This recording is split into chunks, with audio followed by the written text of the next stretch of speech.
Depuis quelques heures, c'est la question que tout le monde se pose. Est-ce que mon compteur Linky pourra décider de couper mon électricité sur certains de mes appareils? Dans la presse et sur les réseaux sociaux, il est question de coupures d'eau chaude, de ballons désactivés entre midi et 2 par Enedis via des compteurs Linky, tout ça pour faire des économies d'énergie.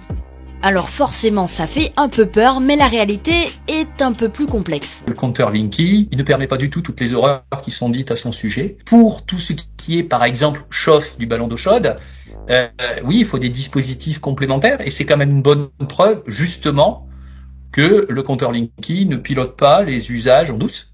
Il y a besoin d'un dispositif de pilotage qui est chez le client. Ce dispositif se situe sur le tableau électrique. Pour le chauffage du ballon d'eau chaude, au lieu d'avoir un fusible ouvert-fermé, vous avez ce qui s'appelle un fusible particulier qui est un contacteur et qui a 3 positions au lieu de 2. Au lieu d'être simplement ouvert et fermé, il a toujours des positions ouvert, fermé.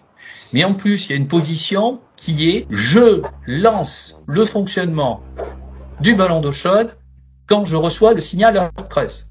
On n'a pas la capacité, que ce soit avec les anciens compteurs ou les compteurs Linky, à viser un appareil chez les gens. Cette mesure restera en vigueur pour l'instant jusqu'au 15 avril, mais finalement pas d'inquiétude à avoir. Personne ne coupera votre chauffage ou bien votre télé à distance.